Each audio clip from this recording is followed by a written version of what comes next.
Hola, hoy vamos a ver cómo fácilmente ajustar el tamaño de letra en el REALME Narzo 80 Lite.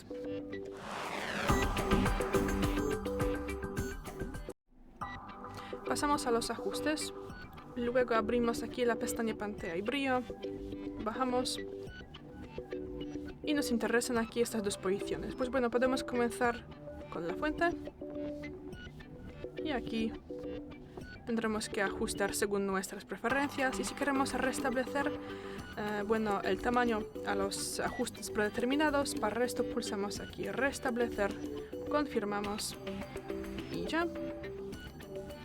Y también podemos configurar el tamaño de visualización aquí y bueno, podemos por ejemplo aumentarlo y para confirmar salimos y ya es todo. Gracias por el vídeo, déjanos un like y suscríbenos. Hasta luego.